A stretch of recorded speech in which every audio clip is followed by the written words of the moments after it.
So, Otakus, hope you guys had a good week. It's Otaku Weekly, and I'm gonna make some changes. It's a new year, and I figure if we're gonna make any changes, now is the best time, right at the beginning of the year, as maybe you got some resolutions or things you want to do this year. Uh, for me, I definitely want to have a little bit more consistency with the channel. Um, and definitely have sort of more of a purposeful uh, year with content. Meaning, um, I think we're gonna try this now. It's not set in stone. I never try to like pigeonhole myself into like one kind of channel. It is really about my collecting journey. This channel. So everything I pick up, everything I'm doing, um, is pretty transparent. But for the most part, what I want to do uh, from a consistency standpoint is uh, have some times where I'm going to be on and definitely have a focus to uh, my videos, at least in the near term. So let me just show you kind of what I'm thinking. So every Friday at this time, we're going to do Otaku Weekly Top 10. And this is new. I usually do just Otaku Weekly and we go on, we talk about a bunch of things. Sometimes I'm doing haul videos, sometimes I'm just, uh, counting down the best of the year or just talking news and speculation stuff. But we're going to really focus it to um, the week's news, right? Sort of the top comic book news of the week. And we're going to create sort of a top 10 list based on sort of the most interesting comic book news. But it is also filtered through the lens of my collection. So, meaning like right now, absolute Batman, absolute Wonder Woman, absolute Superman, the absolute universe, DC universe, is blowing up in comic books. But you will not see one absolute book featured on this channel because I just could care less. And in that sense, I'm not picking up current comic books. I'm more of an old school collector. While I do pick up modern books here and there, my collection's mainly focused on older books, books from my collecting era and prior. So, with that being said, my Otaku Weekly Top 10 is really going to feature books from my collection that reflect things going on in the news, whether it's industry news, whether it's just comic book um, news, whether it's kind of speculation.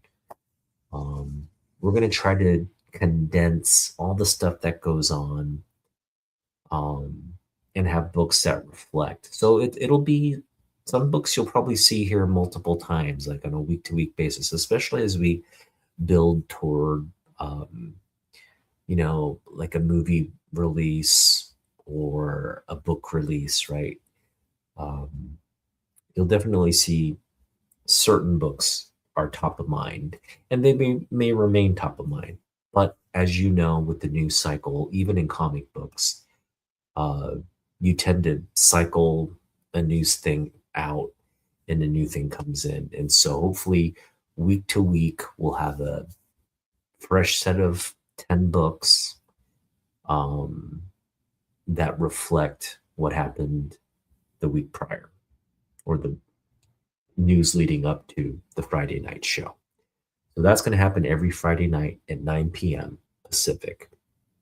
So hope to kind of build up an audience with the consistency. I'm hoping people who catch the video are able to jump online live um, when I go on, and we can make this more of like an interactive kind of channel. But I will be showing off 10 books, again, reflective of the week's news. And we're going to start that today.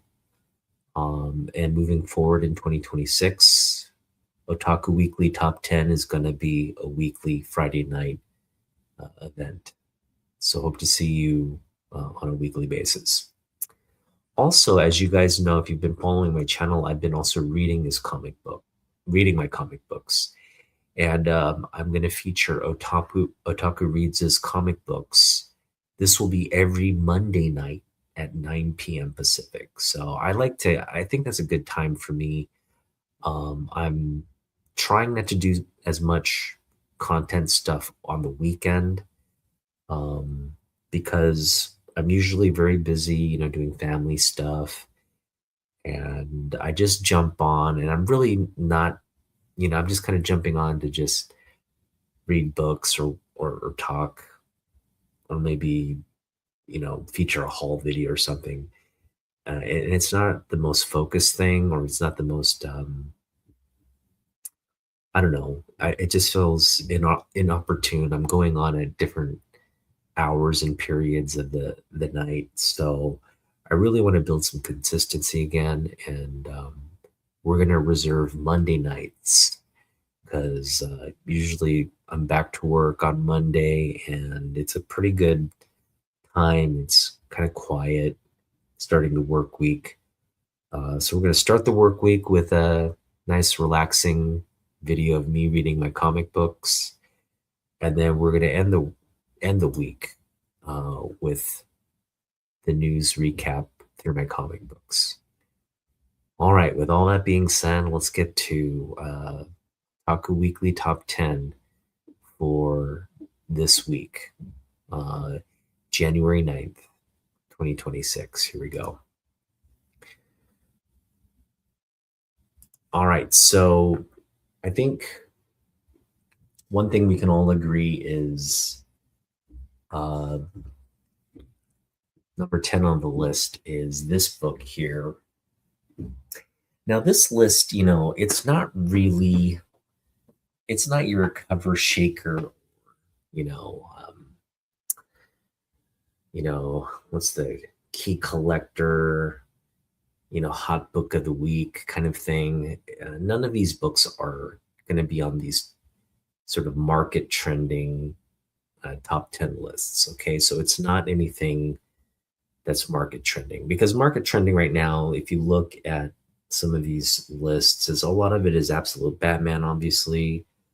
A lot of it is just first appearances, like really high key, like high first appearance type books, ones that maybe have a lot of speculation value to it. Whereas a book like this, hopefully, it's not really worth a lot. I think maybe this is like a $20 book at most. But what it does reflect is a really cool book to have as we lead up to Doomsday, Avengers Doomsday. And as you know, Doctor Doom is the antagonist. And this is really sort of the setup to Secret Wars. So a lot of things are going to happen during Doomsday. You're obviously going to get some big kind of crisis event, multiversal crisis event.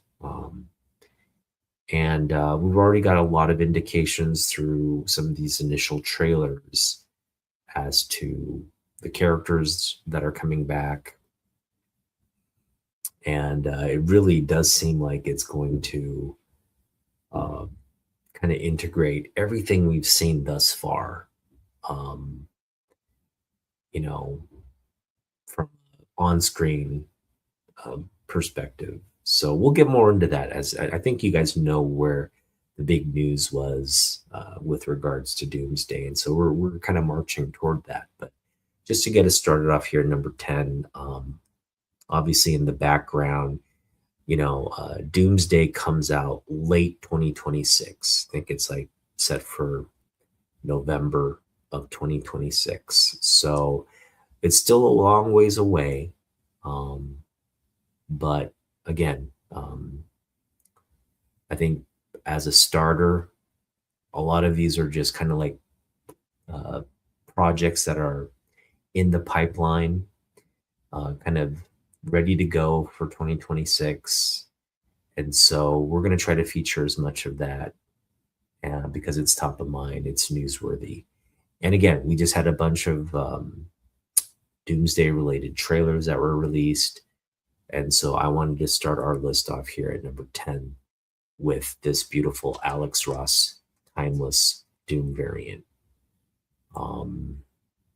Out of all the cool hero and villain covers that are in this set, and it's a voluminous set, I didn't want to collect all of them. I mean, I do want all of them, but I didn't have the budget or it really is the budget.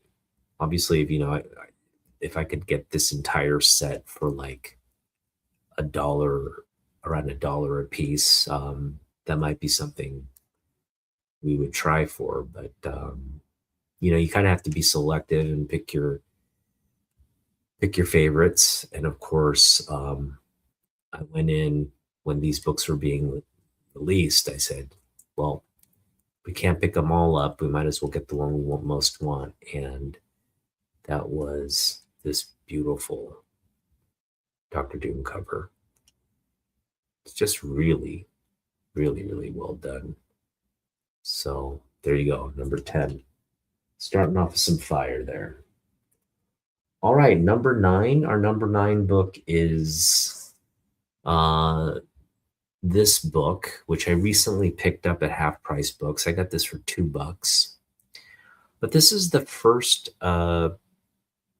appearance in comic books of it's the first appearance in comic books where the Mandalorian and Grogu appear together.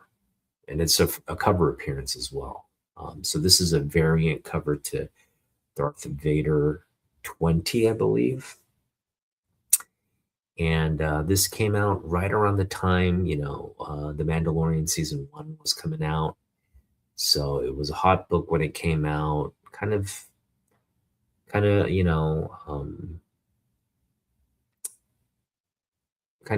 not that it grew out of favor, but kind of just, kind of receded to the background.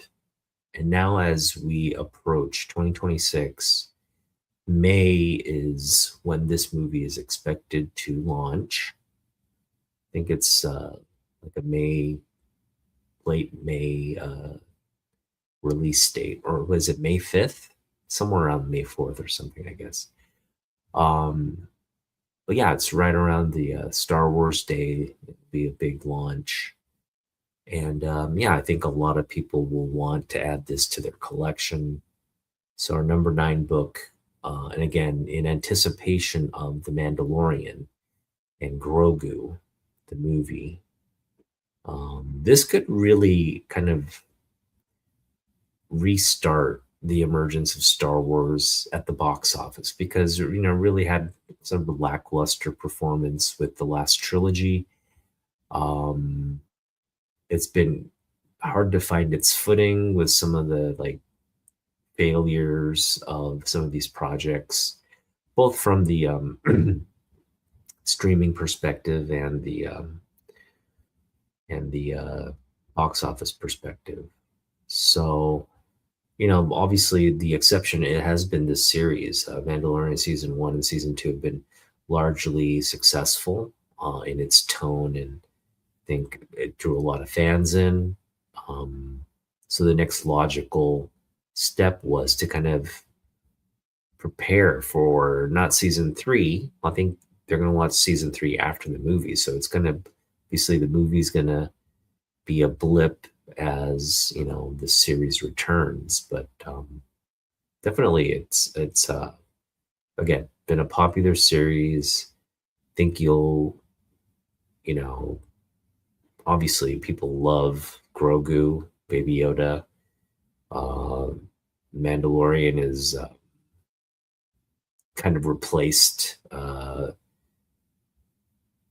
Fett as the he's kind of like the modern audience's Boba Fett, even though those two characters are very different.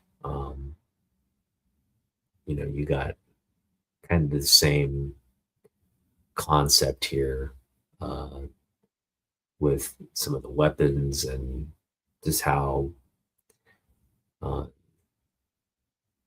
badass both these characters are. Now, obviously, I'm old school. I'll always consider Boba Fett, even though he's not a real Mandalorian. He's a bounty hunter. I always consider him the gold standard for a person who wears the Mandalorian armor. But yeah, they did a really good job with this character as well, Jar Jinn, and we'll just see where this goes.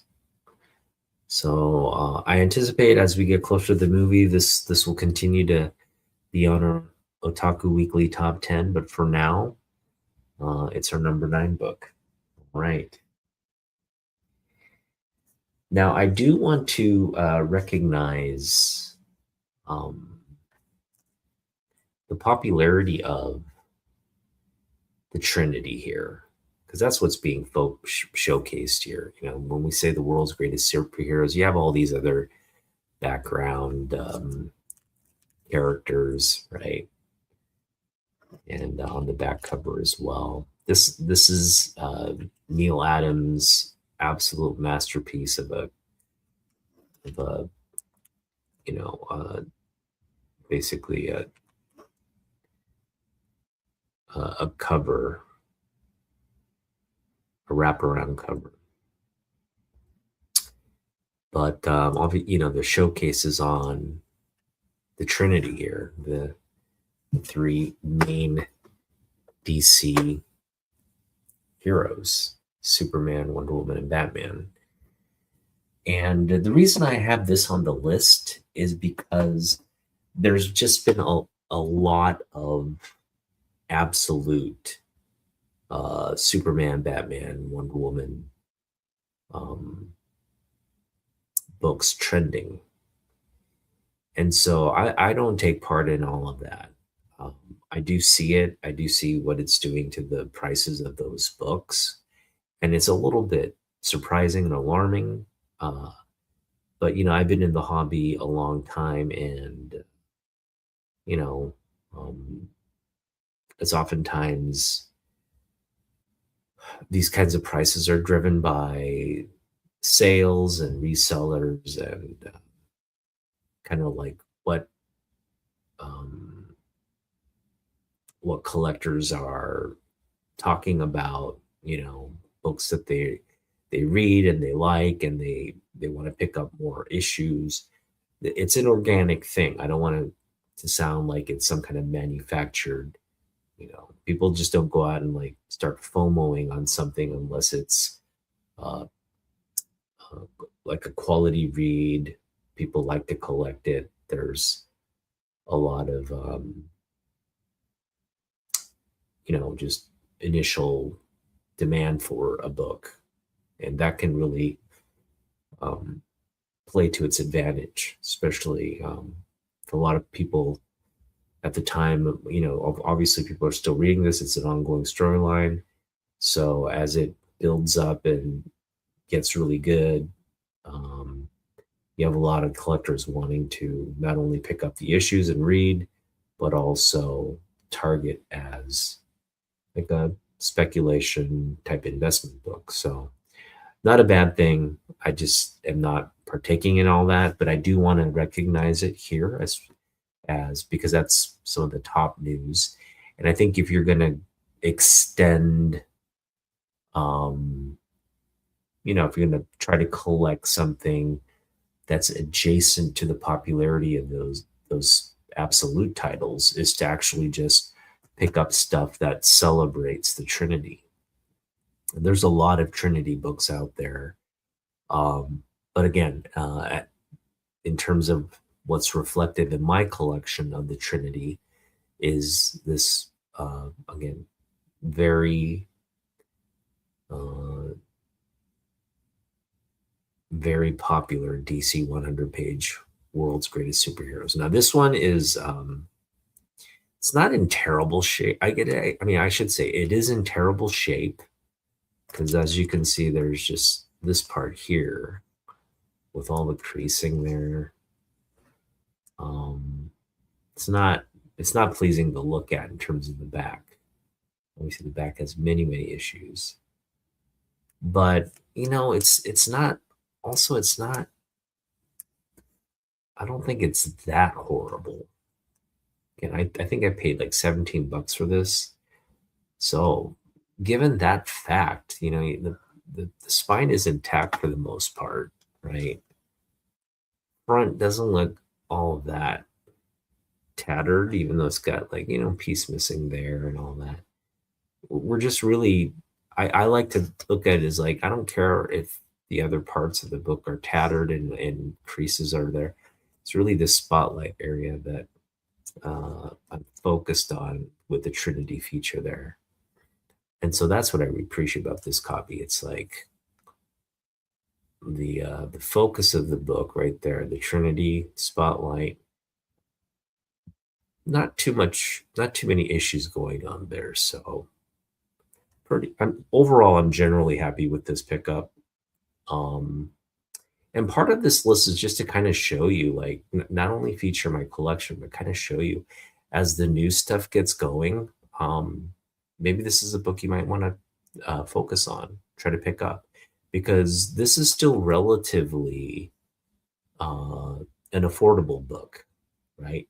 So if you are like, oh man, I want to get all the absolute stuff because I love Superman, I love Wonder Woman, I love Batman.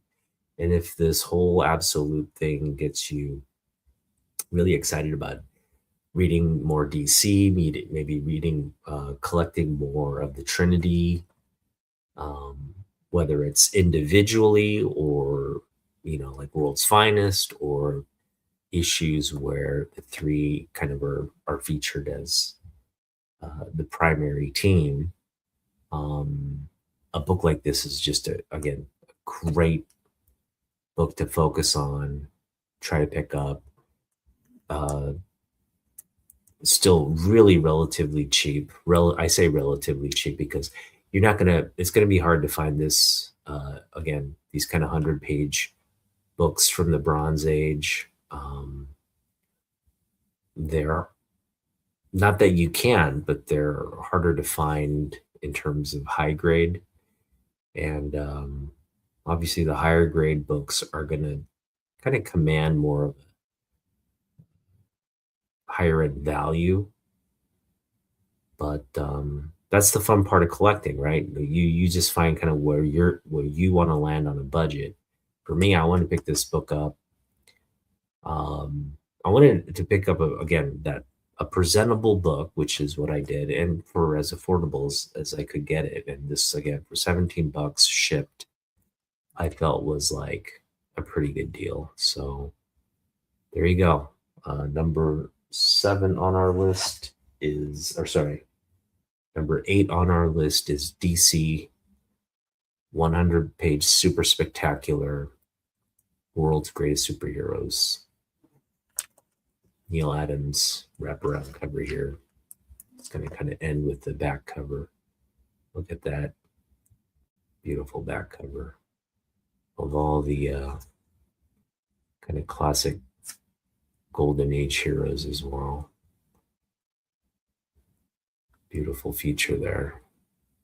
The classic heroes and the sort of the more modern at the time, right? The Bronze Age. This is early Bronze Age, so late Silver, early Bronze Age heroes there. The late great Neil Adams. Man, I love this book. All right, so that was number 8.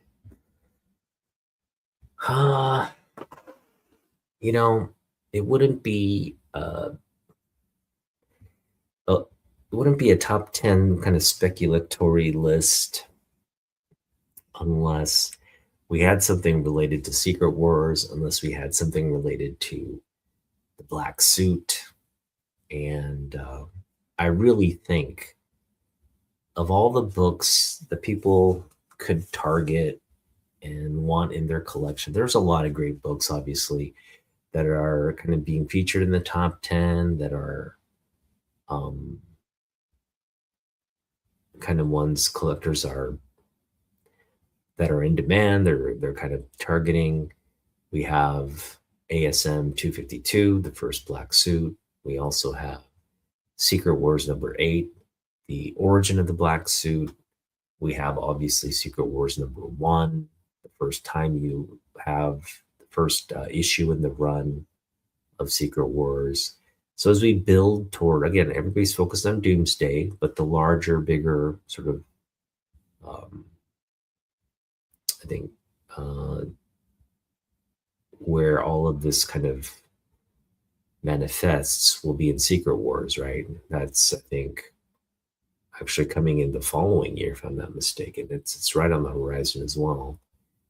And what's cool is, again, this Marvel Age. I love Marvel Age because it's from my collecting days, and I really think, I don't know how new school collectors view a book like this, but it really does deserve, I think, focus for people who want to collect cool stuff.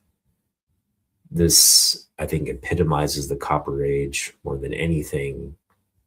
Uh, you know, the official Marvel news magazine. I mean, if you're a Marvel fan, you should be really into stuff like this. But yeah, this is the preview issue for Secret Wars. It also features the first design of the Black Suit. So you get Randy Schuler's Black Suit design. It really looks a lot like the Miles Morales suit. But they purchase the design and they use it in the subsequent issues. Again, where they introduce the Black Suit, they introduce the origin. So all kind of coalesces right around this period of time in 1983, right? I think this is late 83, no, March of 1983. So it all kind of comes together. It was a big historical book. Again, this famous Secret Wars #1 cover is featured before its launch here on the cover of Marvel Age. And again, you also have the preview of this series as well as a preview of the Black Suit, Spider-Man's new look. So very big book. And given all those cool factors there, it is also a relatively affordable book. I guess, I think it's selling, you can get like high grade copies of this for around $100, right? And so I think that's still a reasonable price for something like this, given that this really should probably be a much bigger book. Now, with that being said, it's not like this is a book that's rare. This is a pretty, not that it's like in the millions of print counts, but it's a robust print count. Marvel Age always, because it's one of those, it's only 25 cents. Books at around this period were selling for like 75 cents. So given that price point, 25 cents is relatively cheap. And again, because it's a preview edition, a lot of collectors just kind of picked it up to see what's coming, read articles, read interviews, just get a general sense of like what Marvel's kicking up, right? And so yeah, from that perspective, there's a robust number of copies out there. You probably want to get yourself a mid to high grade copy. It's kind of what I have here. I forgot what I paid for this, but it was I did pay under what I thought it was valued at. So yeah, I mean this grade is probably a fine plus copy. Yeah, maybe a fine plus copy. It's pretty clean for the most part. But again, very significant book. First feature, first time you see the black suit design.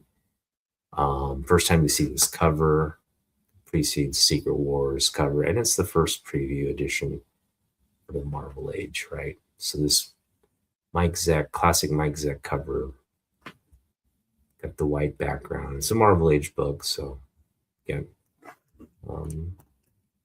just a nostalgic piece, I think, especially if you're a comic boomer like myself. And what I mean by comic boomer is you collected through, prior to and through the comic boom. So it's a very select group, right? It's a generational group. There's going to be a lot of old school collectors who may not have been collecting through the comic boom, or maybe you have. But if you fell out of comic books prior to the comic boom, you wouldn't necessarily be classified as a comic boomer, but you do qualify as an old school collector, and I give you props there. But again, I'm in a very sort of special category, Gen Xer, comic boomer, because I collected prior and through the comic boom, got out after the comic boom died, and now I'm back. I'm back collecting stuff I love, like this book right here. All right, that was number 7 on the list. We're getting to number 6, and I'm sure a lot of you, whether you're a comic boomer or you're a comic, newbie, I think we can all agree across the board, especially the DC collectors, we're all excited for Green Lantern. The Green Lantern trailer came out a couple weeks ago, so it's nothing really relevant in terms of news stuff this week. But like I said, this list is reflective of stuff in the pipeline, and I'm not gonna be able to feature something like a Sinestro first appearance or even a first cover appearance. I'm not going to be able to feature something like a Kilowog first appearance, even though I do want that book. I don't have it in my collection. I don't have any of the first Green Lantern appearances, like Hal Jordan or Guy Gardner or John Stewart. Nothing like that. No big books like that from the Green Lantern perspective. I do have like some Neil Adams Green Lantern books that I do want to pick up and Target. I don't have some of those yet. But I think for me, the book that would reflect all the Green Lantern hype, because even though you're excited about all the lanterns, the real rivalry here is these two, between Hal Jordan and Sinestro. And again, I have this classic cover here. And this Green Lantern number 52, I think, is ultimately just going to be a fan favorite. Hey, what's up, Ron? Welcome. Again, I'm here every Fridays at 9 p.m. Pacific, so I'm gonna try to stay consistent to this time. So you don't have to check in on me at earlier times or whatever. I'm gonna go on 9 p.m. Uh, pretty consistently now, and yeah, we're gonna do a weekly top 10. Gonna do show off 10 comic books that reflect the week's news, the week's trending news, the top news of the week. So yeah, obviously there's still a lot of kind of hype uh, regarding things we saw in the trailer as the project. It's kind of like, I think, in somewhat of a post production. Um, I don't know. It got kind of delayed. I guess they're reshooting some stuff, maybe testing certain things out, but they've pushed back the Lantern series. The Lantern series was supposed to come out early 2026. Now they've pushed it back to after the summer. So you're going to get Supergirl, and then late summer, I think like they're saying September, August or September, you're going to get the HBO series, the Green Lantern series. Now, what we have here is this just beautiful Gil Kane um, cover here of the rivalry between um, Hal Jordan and Sinestro. Now, remember, Sinestro was like a leader of the like baddest. I shouldn't say baddest. The one of the most fearsome um, Green Lanterns in the Corps, and he was like a leader of the Corps, and then of course he kind of betrays his oath and all that, and seeks power for himself through the power of the Yellow Lantern, the Yellow Ring, and then ends up being sort of the main nemesis to Hal Jordan. And this is really before the whole Green Lantern Corps really got developed. There was obviously a core there with a few uh, foundational characters, but we got that core built out with subsequent characters, and really kind of building out the the numbers of the core, right? Kind of like, you didn't see the full introduction of people that had the rings and were part of this elite group. So again, on an early cover like this, we really don't get a sense of the core and all the things, but mainly it is just kind of focused on um, people who operate within the MO of the ring and the lantern, right? The lantern energies. So pretty cool. Chico, yeah, he's awesome. Testing, is that what she called it? Yeah, well, all right. I mean, yeah, not to say Sinestro is kind of one of those like villains who, he's kind of, I guess, he's not like black and white. It's not like he's pure evil. He just kind of has, uh, he had his heart in the right place, and then he kind of gets jaded by the role, and then seeks more power. So ultimately, he is kind of a bad apple, but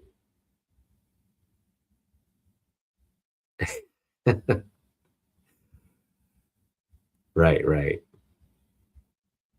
yeah. Well, I'm talking about like when they introduced more of the Green Lantern core characters, the core characters. So yeah, Sinestro, um,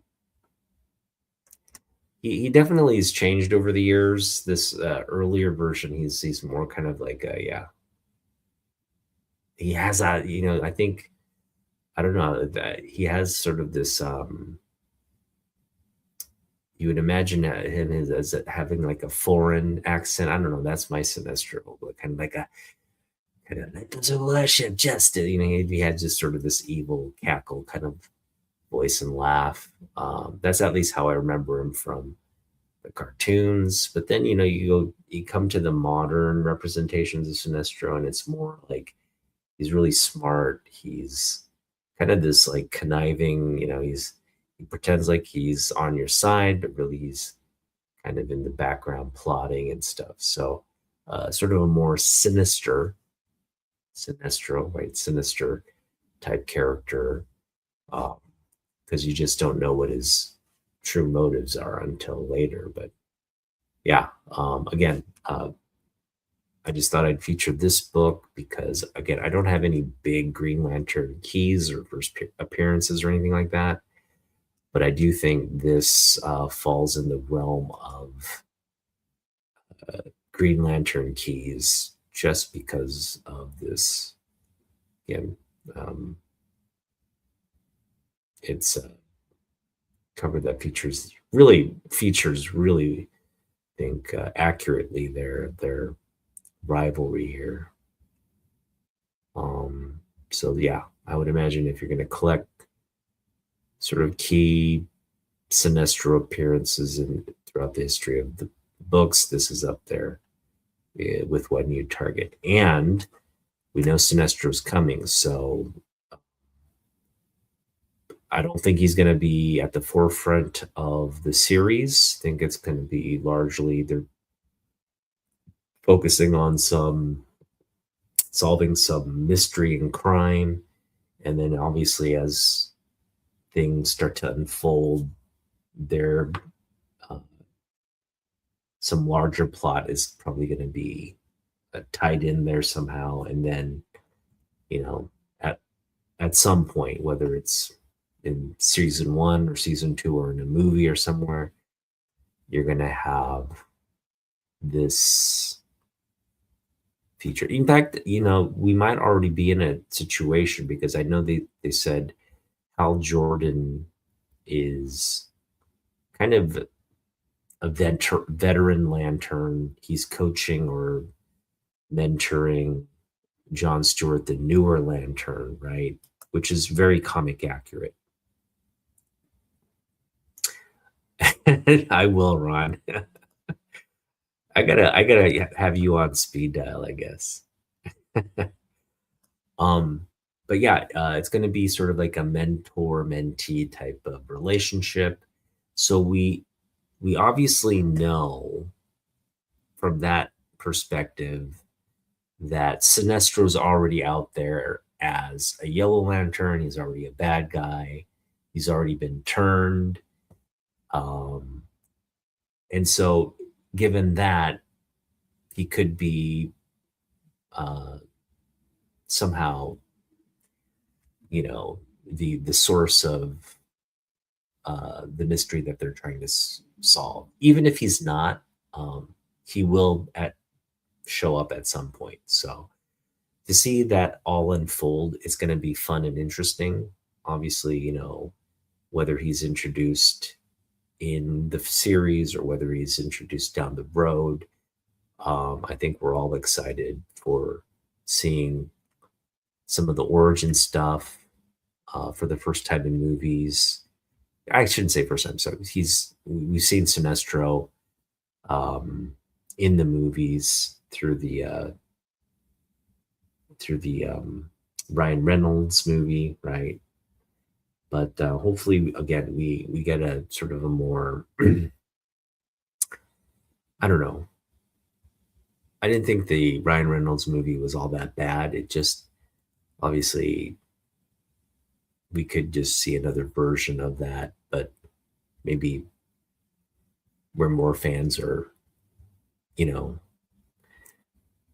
more fans are into the movie and the interpretation of that character than was previous. So those are all kinds of things we're, I think, excited about, right, for this project. I don't know any comic book collector that isn't excited for the Lantern series. So hopefully they do a really thoughtful and good production for this series. All right, that is number. I've lost count. We got 10, 9, 8, 7, 6. So this is number 5. We're at our top 5 already. And man, the top 5, they're all really, really cool books for my collection. So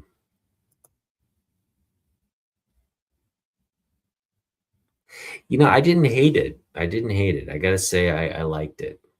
Um, I think from an action standpoint, it might not have been the most, you know, exciting and action packed movie, but I thought overall the Sinestro was great. How they portrayed Sinestro was great. How they were setting up the origin and introduce some of the core character, like again the Green Lantern Corps, what it represents with the Guardians and all that. That was really well done. I think where it just kind of maybe fell flat was all the background. They're just telling the origin stuff, and with him being a pilot, and then Ryan Reynolds was just like being Deadpool as Green Lantern, right? He's just kind of cracking jokes and being Deadpool. So I don't know. I think that's ultimately maybe what felt off about it. But in terms of the look, Ryan Reynolds was really had really beefed up for that role, and overall, I really liked it. The look, the design, um, the story ultimately was good too. It was fairly comic accurate. I think where it fell into maybe again the pitfalls was like maybe it wasn't as action oriented as people wanted it. It took too long to kind of like get the story going, and then some of the characters they brought in or introduced weren't the ones people were wanting to see. Maybe a combination of those. So a lot of stuff there. Hey, what's up, Jackson Roy Kirk?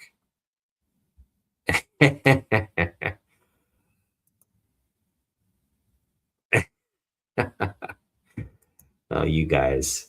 All right. So we're at a top 5.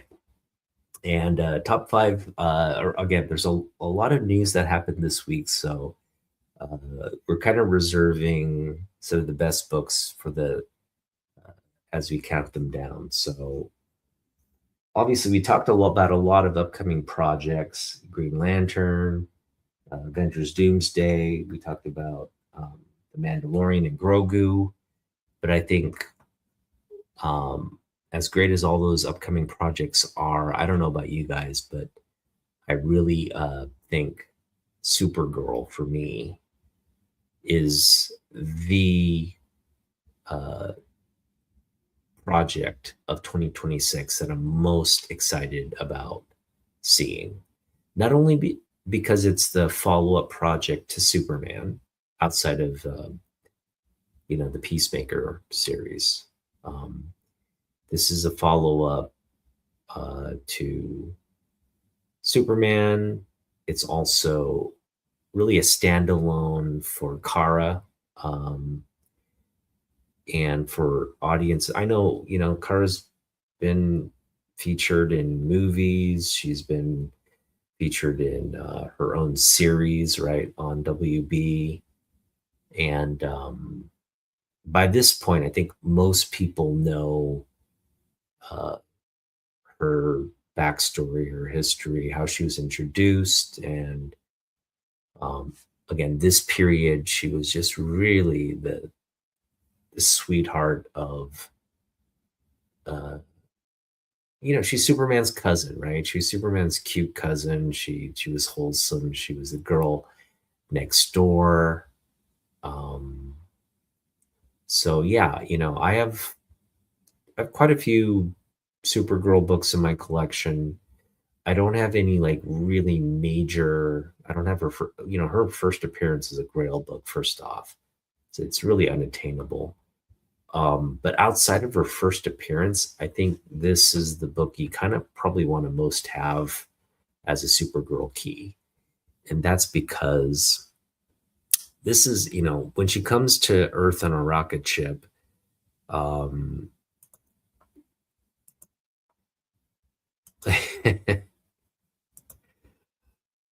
she is a hottie. She's a hottie, yeah. Um, when she comes, she's initially like, "Hey, we just can't. The world's not ready to see another Superman or Kryptonian. So I kind of want to just keep you secret, right? I kind of want you not to reveal yourself. You're just gonna pose as uh, an orphan, right? You're gonna be an orphan at this orphanage. You're gonna have an alter, like a what do you call it? Um, you're gonna go under an alias, right? Have a different human identity.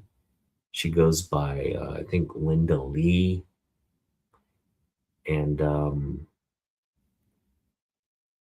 she again starts living at this orphanage, and then she's ultimately adopted. So she has adopted parents, kind of like Clark does, and but yeah, she has her first appearance, and then she's in comic books for a good several years. I think she's in comic books for like 2 or 3 years before finally, like, hey, we got to introduce her to the world. And I don't know why they didn't do it from the get-go, or like initial, like just wait a couple issues and do it. But it took several years for her to kind of be known by the public. And so this is her coming out to the world. It's really a celebration of the character. She's definitely the hero in this one. But yeah, she's getting this sort of like ticker tape parade kind of treatment, and beautiful Kurt Swan cover here. So yeah, I was really happy to pick this book up. I got this 2 summers ago, and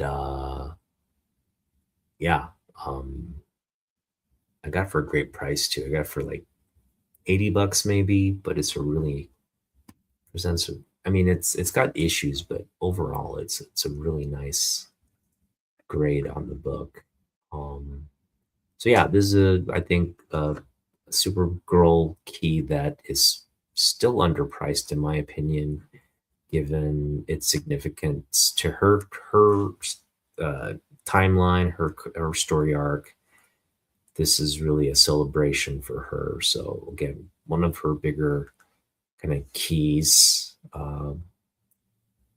And yeah, just a great book to have. So uh, this is number 5, and again, it's an anticipation for the movie.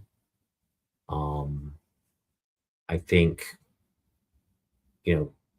there's a lot to explore there, because you got to realize she's a survivor of Krypton who remembers everybody, like life there. All the people that were in that community. Her father's Jor-El. She remembers Superman's history, right? She was kind of a teenager when he was born, and again, because of the space, she was kind of made her descent or journey to Earth much later. Um, and they have it where Superman just kind of aged and became an adult, and she was kind of sent, and her development was kind of preserved through space travel.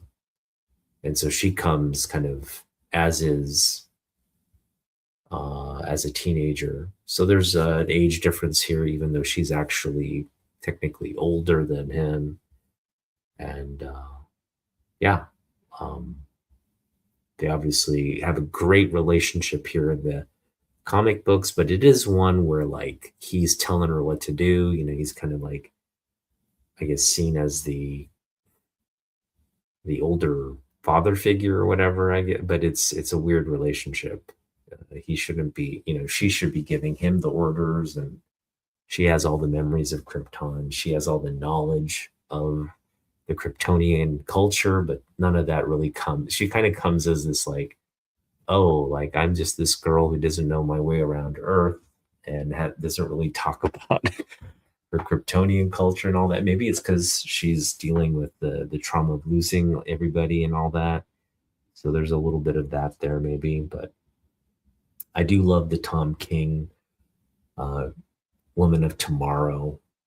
It really does present her in a very, very different light as uh, a young woman who's struggling with post traumatic syndrome, right? She's traumatized. She's kind of a wreck, alcoholic. She goes to red sun systems to be able to get drunk, and um, she doesn't have a moral compass like her cousin. Uh, she's not really the superhero type, and but she does come to accept. She does try to overcome all that and uh, protect those that are less powerful than, or I should say, less are in need. Right? She um, rallies around protecting uh, sort of a helpless girl there who's out for revenge. So um, it's not how you get to how you find your path, right? Um, Sometimes like Superman, he's very fortunate in the sense that he's has this wonderful upbringing, kind of understands his purpose with all the power he has. He understands his purpose and calling, and he just kind of pursues it. Versus someone like Kara, who's obviously here she just follows this sort of the same. She's just the female version of Superman, kind of the weaker, uh, more effeminate version of Superman.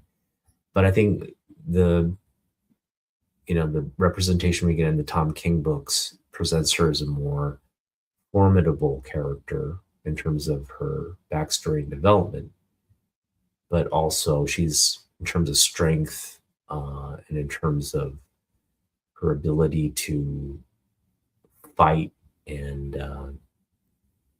like just manhandle her opponents. She's as every bit as powerful as the Man of Steel. So that's what I really like about where the modern version is. Again, I think James Gunn, the Supergirl movie is going to be largely based on that Tom King character. So there's a lot to work with there, bringing that character to life and presenting her on the big screen. And I think it's going to be really cool to see. So very excited for that project. I love Supergirl, as I'm sure most collectors do. And so, like, if you're like me and Ron, if you're like me and Ron, we are Supergirl fans through and through. Yes, yes, yes, yes.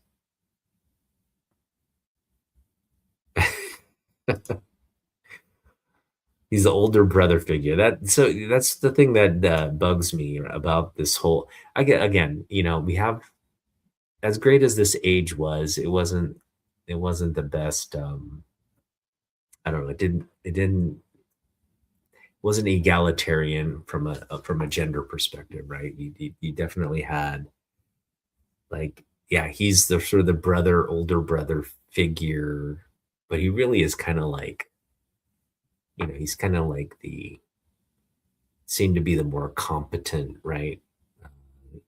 Kind of hero. She's sort of like the helper hero, right? oh, can she handle like her own missions and stuff like that? It's kind of presented that way. But then, of course, we fast forward to my era and her sacrifice in Crisis on Infinite Earths and her subsequent return to comic books, and how really, first of all, they make her, I think they bring a certain amount of sexuality to her character, right? She's different in the sense that she is really like gorgeous in the comic books. Like she's presented as this like um sensual, sexual type character, but at the same time, very powerful and fierce, right? She's kind of like, you can't mess with her. Um, because yeah, she kind of has this rage about her too. She's definitely not like, your mild mannered like superhero. She definitely has a little bit of uh more of a like a mean streak to her. I shouldn't say mean streak. It's not that she's a mean character, but she definitely has like sort of like a more kind of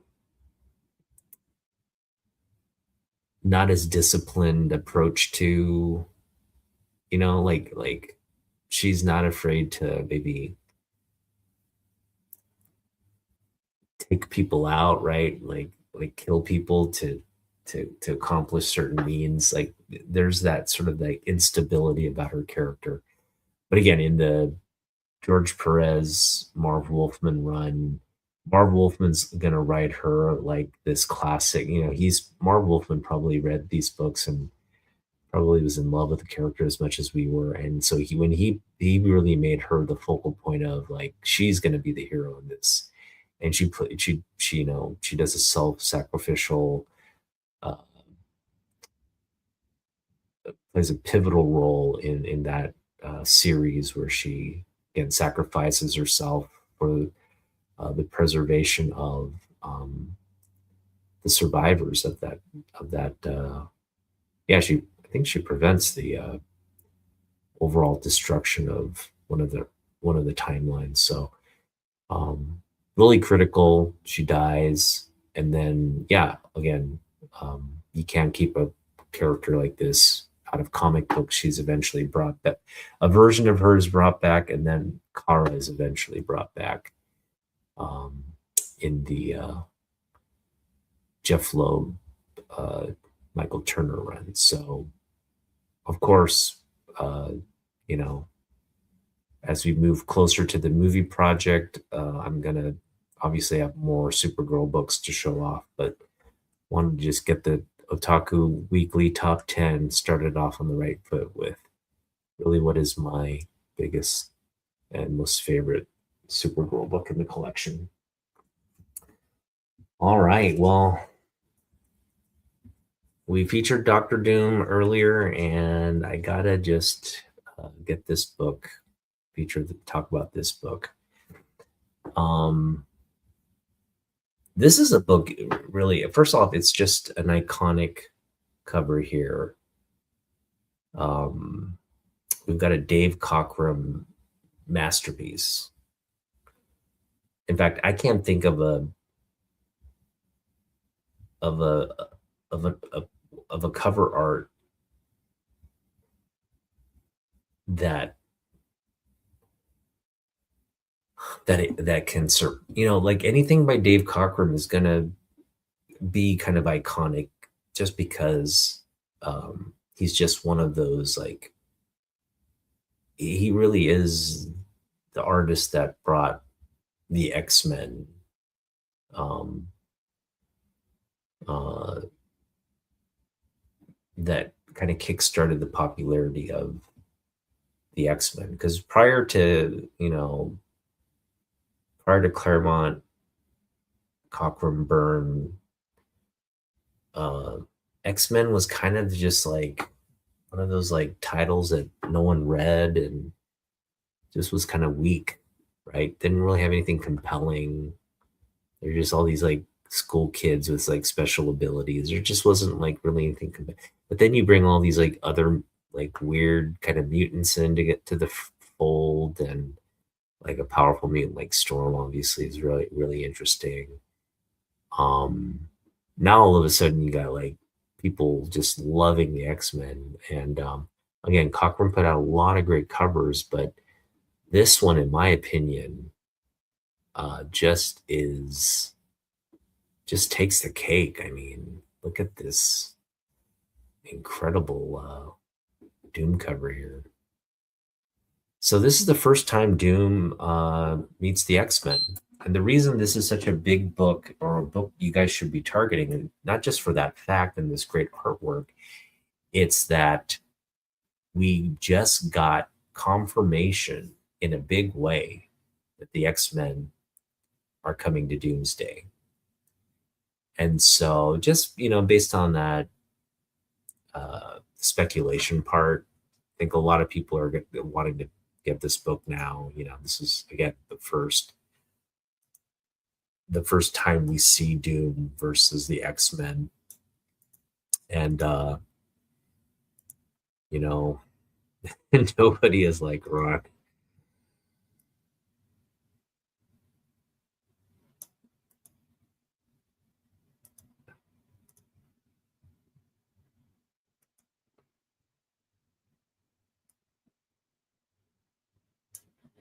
Yeah, she doesn't have a mean streak. I think her modern version though kind of will, in the sense that, she's, again, I think, going to be damaged goods, right? In the classic version of Supergirl, she's not damaged goods. She's just very innocent, right? She's kind of learning a new culture, being on Earth. She's obviously an alien, kind of uh, climatizing herself to American life on Earth as an American. Um, but I think the modern version of her is going to be presented much differently, and so she is going to have somewhat of a. We kind of saw that in the end of the Superman movie, right? She was just kind of like uh, flipping off Clark, swearing, uh, kind of, you know, just popping in and popping out, not really having a lot of, you know, regard for her cousin, who she hasn't, had any kind of relationship with since the her planet exploded. So I'm curious to see how they're gonna kind of explain all that, because Clark's obviously having Kryptonian language issues with the video replay and all that. And it's something she could easily kind of resolve, right? If she took the time to like sit there and have those kinds of conversations. So obviously, we're being presented with somebody who's a very kind of like self-absorbed right now, and it's right. Storm looks pretty good in that cover. I gotta agree. Um, but yeah, again, given the given we know Doom's pretty much going to take on all the Avengers and the X-Men, and probably Spider-Man and Thor and Captain America. He's basically taking it's Doom versus the Marvel Cinematic Universe. So there you go. Given that, we all suspected that that would probably be the case, but it really got confirmed with the series of trailers for Doomsday. They're really teaser trailers, um, more than anything. But man, what they teased with the X-Men in this thing has gotten people really, really excited. Because we got the Fox X-Men, because we got Jean-Luc Picard, aka Patrick Stewart, as Professor X. We got Ian McDermott. What's his name? Yeah, Ian McDermott, coming back to reprise his role as Magneto. They're in the the X Mansion, the gift school for gifted children, and the big reveal is Cyclops, right? Everybody hopefully saw the trailer. I'm not spoiling anything, but we see Cyclops, James Marsden, come out in this blue costume, comic accurate 90s Cyclops costume. And man, first off, he's having an optic blast moment, right? He's just uh, kind of has his visor off and his eyes are just exploding with the optic blast. And it was absolutely incredible. Um, the CGI optic blast and the fire that he's creating was just phenomenal in that teaser trailer. And so I know for a fact that that is what fans right now are just uh, we're all excited for it. Um, so and what's great about that moment is to have the first appearance of this suit is literally this book right here, right? This is the first appearance we see the Cyclops suit. This book is a dollar bin book, so you can go out and get it um, without much difficulty, right? Your LCS is going to have several copies of this. Uh, Obviously, it could range depending on, you know, but hopefully it's in the dollar bin somewhere for you. I wouldn't pay more than $3 for it because you could probably find it at a show or something for $1 to $3. So yeah, and everybody probably already has 5 or 6 of them, right? Right, Jackson? Yeah. Um, yep, you still have one sealed in the factory. That's good. So it's again a very heavily printed book. There's about maybe 2 million copies of this cover here, and this is the cover you should target just because of the suit, right? All those other connecting covers, and maybe even the gatefold, because that has this on the front as well.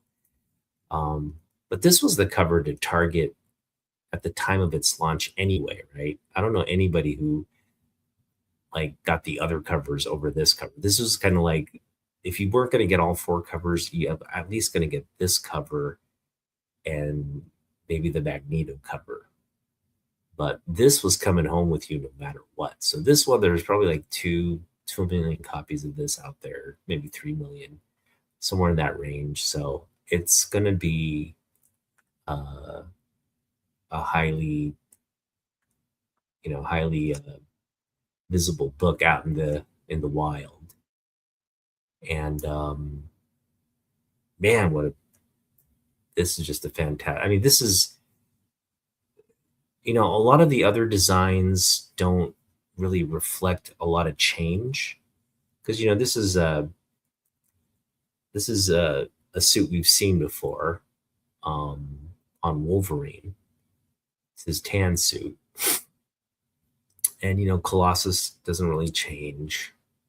Psylocke's look was introduced prior to this issue, even though it is kind of new-ish around the time. Gambit was introduced in the suit that we see him in, right? Storm, she kind of has a new look on this cover. So Storm is introduced in a new look, but I think Storm's new look is also introduced in Uncanny X-Men that kind of came out in parallel, in conjunction with this. Iceman looks the same. Archangel looks the same from his, how he is transformed by Apocalypse. So his post-apocalypse transformation is the same. It really is Cyclops that's different. He goes from the X Factor suit, which is just the big X on his blue suit, to this sort of again, his hair's loose. He's got the attachments here, the yellow attachments with the red X there, the gloves and all that. So it really is like sort of a different 90s look. And this is sort of the gold standard for the 90s look. And he's really the glue that holds the 90s team together with the different look, because everybody else, you kind of get introduced to their design prior to this issue, but this is really the last sort of reveal on this 90s design. So Jim Lee just coming out of the gate with some design fire there, and now really get to kind of celebrate the full circle moment with the trailer that was released. So I know a lot of you fans are really, especially the old school Marvel fans, is, you guys are just drooling for that Doomsday, more of the Doomsday stuff to come out, because again, that optic blast scene, uh, the suit, that is all of us kind of collectively talking and excited. And again, this is a book. If you don't have it, you're probably wanting it now. And whether you pick up a reprint or the original, you have an opportunity to do so. It's almost a must-have in the collection at this point because of the Jim Lee significance, because it's the 90s X-Men. It's the birth of a yeah, it's when Scott comes back, right? He leaves, he starts X Factor, and then he comes back into the fray. There's almost a 10-year absence where he's in the books, but he's not uh, leading the team. And this is where we get him back. We get all the old school X-Men back, joining the new guy, the new team. So it's pretty much the reunion here, with Volume 2, Issue 1. There you go. This is my signed copy in the 90s signature, Jim Lee signature. So always love showing this book off as well. Boom, there you go. All right, so that's we are down to the final two. This is number 3 on the list. We're now down to the top 2 for Otaku Weekly, the week of January 9th, 2026. And this one, I got to kind of make myself big again because it's a big book, and we'll kind of go back to it. Coming to your local comic book shop in about a week or so, about 2 weeks. I think it's getting released the first week of February, right? So February, you've got a lot of comic book. First off, whether you're Camp DC or Camp Marvel, I think you're just excited for the fact that these two characters are coming together again for the first time in many, many, many years. And what we have is Superman, Spider-Man crossover. I think it's officially titled like Superman / Amazing Spider-Man. But that crossover issue is coming out in comic book shops in the first week of February. It's a number 1 issue. It's going to be one a lot of people probably have pre-ordered or are targeting. I'm curious to see the Jim Lee cover for that, because it'll be not that it's his first Spider-Man art, but it'll be his first sort of like continuity Spider-Man on a Spider-Man book. And so that fact alone, the fact, I told you, like, we're eventually going to see Jim Lee come back to the X-Men, come back to Marvel and do Marvel characters. We're getting that. We got a great Wolverine Batman cover by Jim Lee recently. I think Jim Lee also did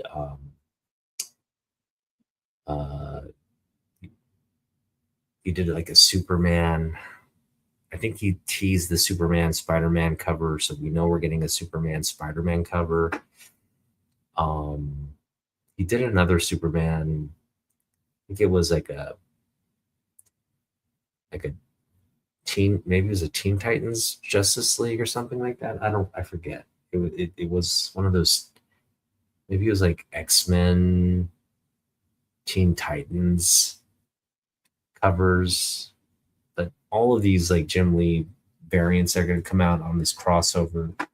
I want to get them all. I just, I'm going to be patient about it. I do want them. I just don't need to go out and pay like 6, 10 books, $10 a book for these variants. So hopefully I find them down the road selling for $1. So I do want them.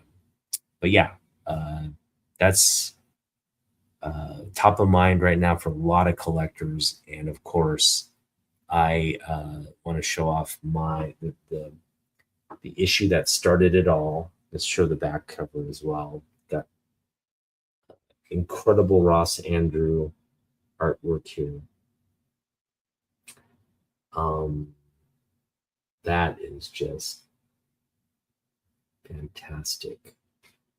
And then, of course, the cover as well. This is an iconic cover. They're fighting atop the Empire State Building, right?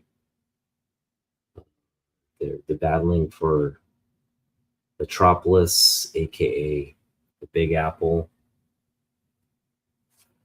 And yeah, let's just show it here a little more intimately here on stage.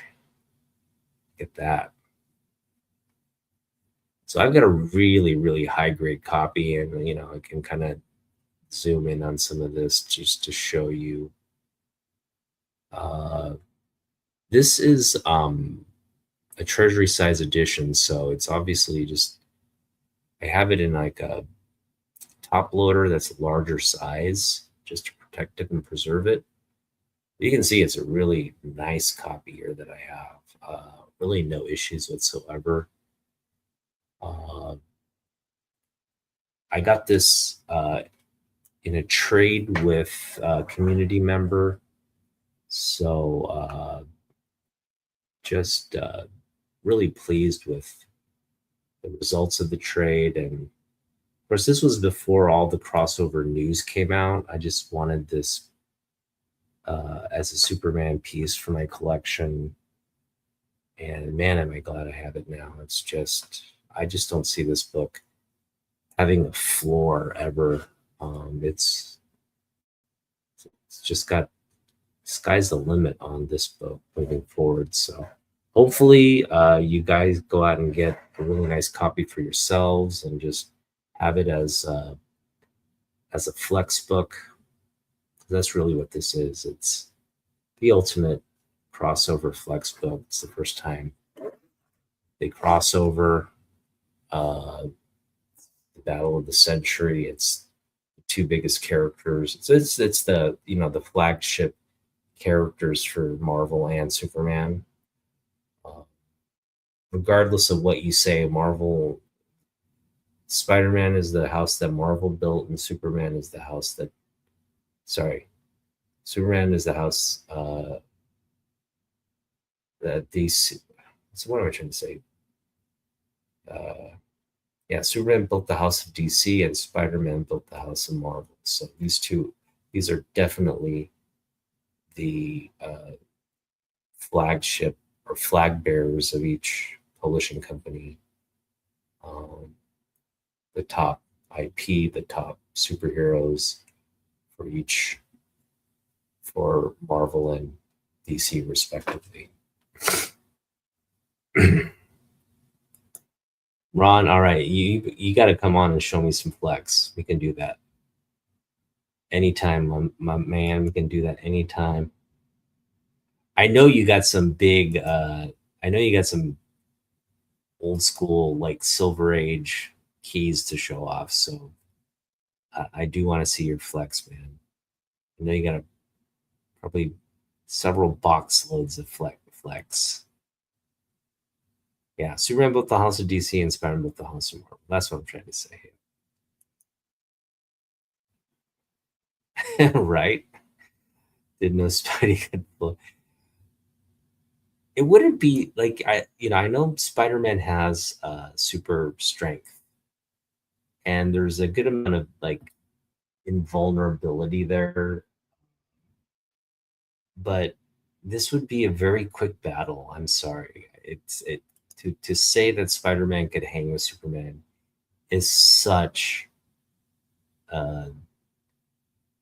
yeah, it's such a like it's just untrue. It's about as fake news as you can get. The fact that this would be over in 3 seconds. Come on, unless Spider-Man had access to kryptonite, this it would just not be pretty. It would literally be like humans going up against a real spider. It'd just be like smash. All right, where's the next thing? So there you go. That is number 2 on the list. We're down to my number 1 book for this week's news cycle. And again, we'll be back each week. Otaku Weekly is a weekly top 10 now. It's not your market trending list, but it is. We're trying to just integrate my books to kind of line up with what's happening in the news. And I'm sure many of you have heard by now, we had another sale on the heels of the Superman 1, $9 million Superman 1 sale.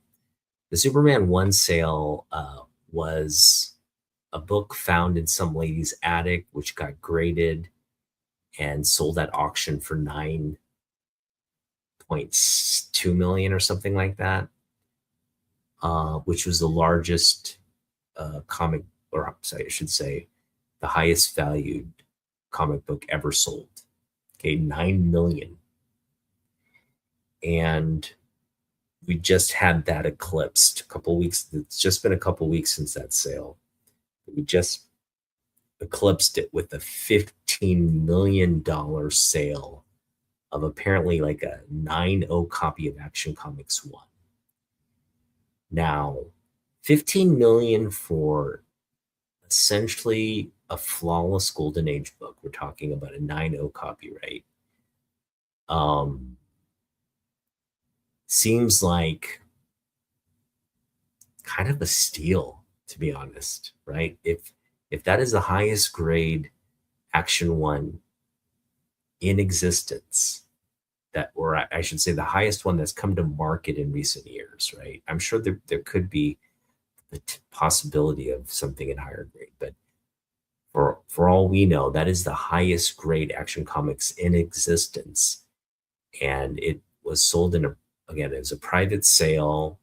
We don't know who this collector, this investor is, but he paid 5 million for Action 1. That was graded at a 9.0. And yeah, I always talk about Superman books here. Superman's my favorite character.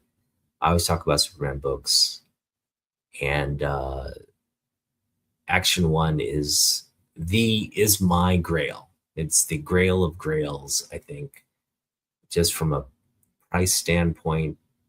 But now, for me, it's the first time we see my favorite character in comic books. So yeah, when that news broke, I wasn't surprised. I was kind of like, okay, yeah, that makes sense. I don't think any of us were really surprised. But yeah, and again, man, every time you tell me that story, Ron, it blows my mind, man. It blows my mind. You realize that book, maybe the one the one thrown away is the one that sold for 15 million. Maybe somebody kind of took it out of the trash and cleaned it up and all that. But, okay, I don't know. Oh wow, that is cool. So your dad is related to famous comedian, huh? That is awesome.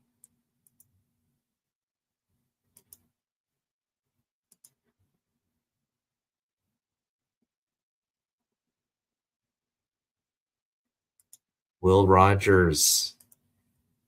Wow. So wait, Will Rogers is what relation to your dad? Just like a cousin or something?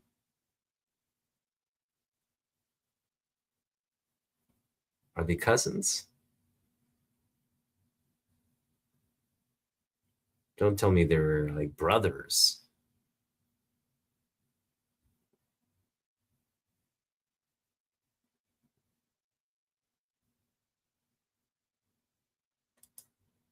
Cousins. That is awesome, man. Boy, you got a an incredible family legacy there.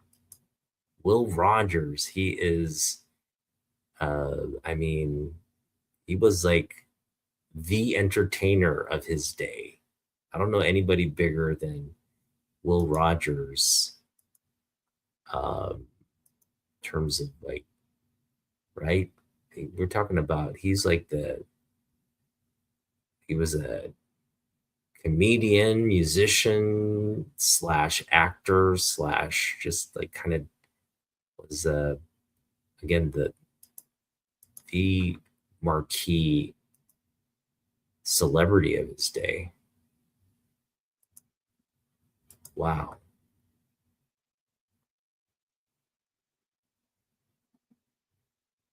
that is awesome, man. Well, I gotta that's some pretty cool stuff. I don't have anybody near as famous in my family, but that's I'm sure you're very proud of that fact. That's great. Thanks for sharing that with us, Ron. Um, but yeah, getting back to this book, this is my facsimile copy. I do like this copy because this is a Loot Crate edition, so it's got this cool Superman 1 Jim Lee certificate of authenticity. I love that right there. It's got Jim Lee's signature there as well as the as a publisher, right? So I like this Loot Crate edition. It comes kind of it's a poly bagged edition there with the DC certificate. Really does kind of capture, minus like it's missing the obviously the price, the cover price. But that's really the obviously it's a different size too. The Golden Age was sort of a larger. This is a modern size book. The Golden Age was a larger book, but man, you get the essence of it, right? It's a replica of the original book there. The ads are in this book as well, so that's what's great about this Loot Crate edition. It's the book as is, as you probably would see it in the original form, so that's always cool.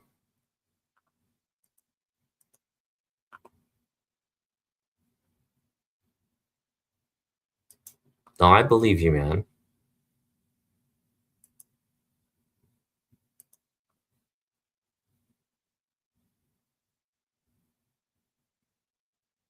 Wow. Wu Zetian, is that some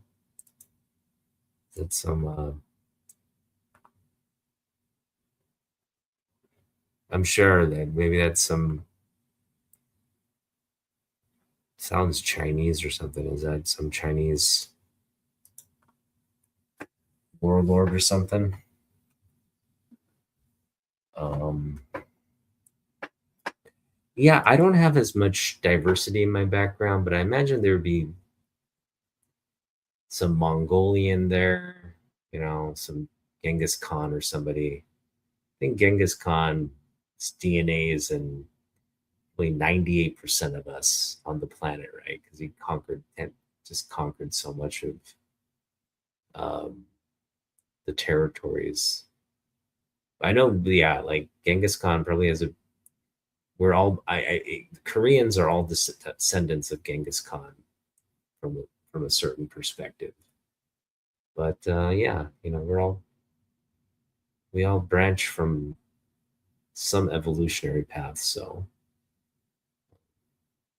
when you put in those terms, we really have more in common than we are different. So people understand that, and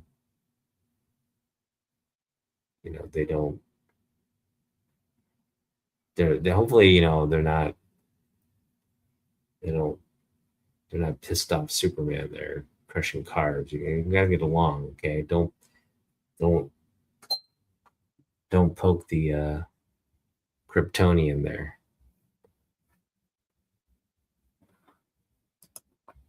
Attiladon, yeah. Yeah, if you're from Scotland, you got a lot of barbarian in you, like German barbarian, uh, you know, Celtic, origins.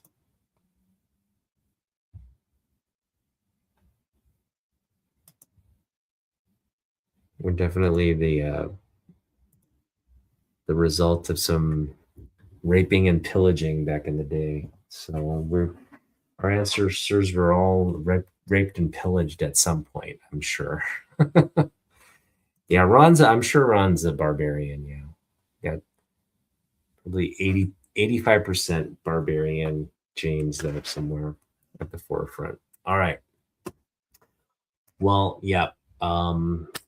This has been a fun edition of Otaku Weekly. I think we covered a lot of topics. These topics are just gonna kind of keep popping up, as we move toward movie release dates. I'm gonna try to mix up. Obviously, I don't want to present the same kind of the 10 same books each day. Now that we've introduced the Action One sales, I don't think I have to keep reintroducing that one. We're past that news cycle now, so we're going to try to stick to things that are introduced in the new cycle. Obviously, we've got 3 weeks to go before the Spider-Man Superman launch, but we can kind of show off Spider-Man and Superman books next week in anticipation of that. I did want to show off the thing that started it all, so got that out of the way. But yeah, this will be a a very dynamic list. It's gonna always be reflective of the week's news, and so yeah, we got a lot of cool things to kind of munch on this past week. Action Comic Sale obviously is a big one. Cyclops 90 suit, that's another big one. The fact that Xmen versus Doctor Doom, we got teased with the Sentinels in the background and everything. Got teased, so we know this is a book. I think if there's a lot of Doom kind of speculation books out there, and again, if you want to get cool Doom books, by all means do it, because it's fun. I love Doom books, Doctor Doom covers, Doctor Doom related keys. But this is definitely one you want to target, because even after all the Doom stuff comes and goes, there are certain books that are always going to be kind of like key books because they're just cool. And definitely this one here, the Doom holding Storm Cockrum iconic cover here. This is this has been homaged countless times already, so it's a famous cover. But yeah, in terms of Dave Cockrum stuff, this is absolutely hands down my favorite Dave Cockrum cover of all time, and relatively affordable still. So go out and get this while it's still a book that can be kind of bought for relatively cheap. You could probably pay $20 for this, right? get this for 20 bucks. That's a steal, especially if it's in like as good a grade, um, like in the higher grades for 20 bucks is good. But even if like it's a fine, I feel like a fine for 20 bucks is still within reason because it's just, again, it's an older book, but it's just so iconic. And in fact, leave with these. We're gonna just leave Otaku Weekly here, kind of showing off the books again, like I do in my thumbnail. We got Xmen versus Doctor Doom. So, with that being said, guys, yeah, hit that like button. I'm gonna be here more consistently on time.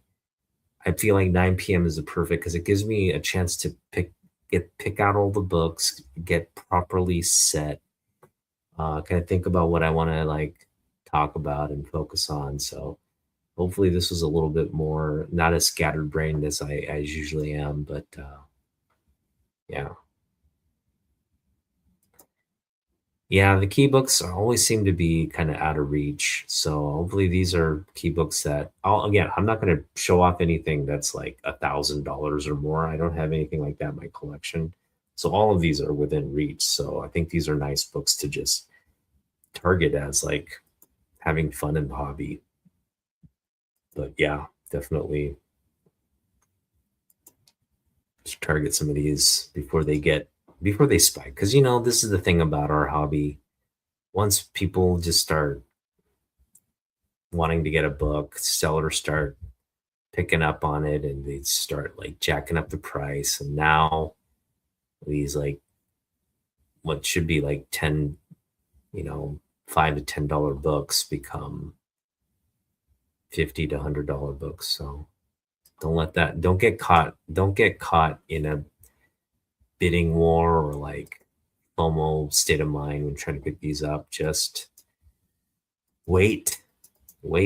I'm sure this one will have a little legs on it, but at the end of the day, after all that movie stuff dies down, probably be able to pick it up for like, yeah, I think 20 bucks is a reasonable amount to pay for it. If you're paying more, you might want to wait because I think ultimately it'll kind of land back to earth after all the hype runs down. This one you should not pay more than $5 for. I don't mean the signed copy. I just mean like this book in general. Any Xmen one, I think the dollar bin is a win. $5 you've overpaid. So just keep that rule and it should be fine. Yeah, I'm cheap and you can be cheap. Yeah, right. Cheap comic book collector knows where it's at. Nothing should be really above $3 for most things. Oh yeah, $10 for the Doom book is reasonable for sure. Not for this one. This is a dollar bin book, but yeah, for this one, $10. You can get this for $10, not in low grade, but anything mid or above for $10. I feel like that's a good target point. I don't even know what's selling on eBay right now, but I would imagine after the trailer dropped, this is the book that people are clamoring to get right now. So hopefully.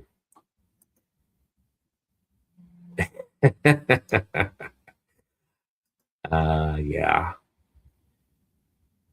Yeah, I mean, I got this book for obvious reasons, a little bit to do with the anticipation of this kind of moment happening, but I just love this book. I mean, I kind of was in a Doom, like, going back to the first book I showed off, kind of was in like a Doom, in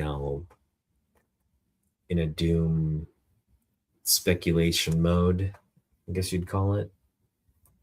Kind of was, you got a movie like called Doomsday coming out, and you've got really probably arguably the greatest Marvel villain. I mean, some might say Magneto, but you know, Doctor Doom is across the board. He's gone up against the X-Men, he's gone up against the Avengers, gone up against Spider-Man, Fantastic Four. I mean, he has fought everybody. Whereas like Magneto, he kind of pops here and there, but he's mostly in the X-Men room. So yeah, Doctor Doom is definitely the character Kirby. You know, if Spidey's the house that Superman, or Spidey's the house that Marvel built, or Marvel's the house that Spidey built. I don't know why I get that. It has problems with that.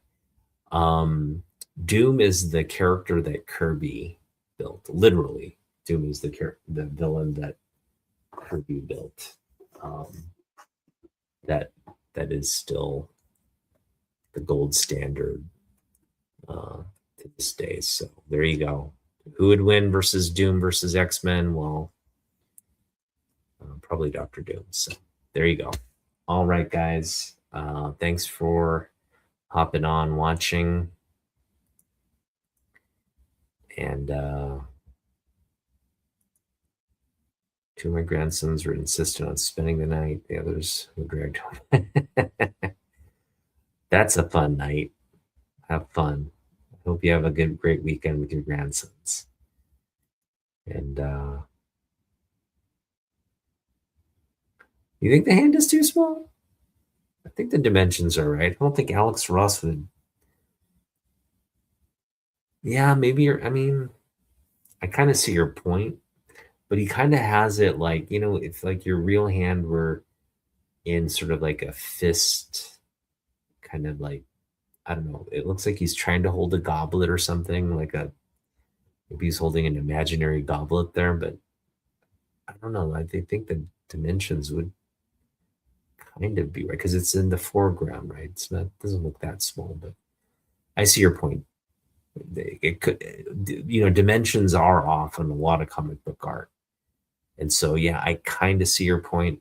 You could make the argument that it might be seem a little too small, but looks okay to me. Oh man, they're making your grandsons leave when they don't want to. That's not cool. All right, it is too small. All right. Well, there you go. Talk to Alex Ross. Don't talk to me. All right.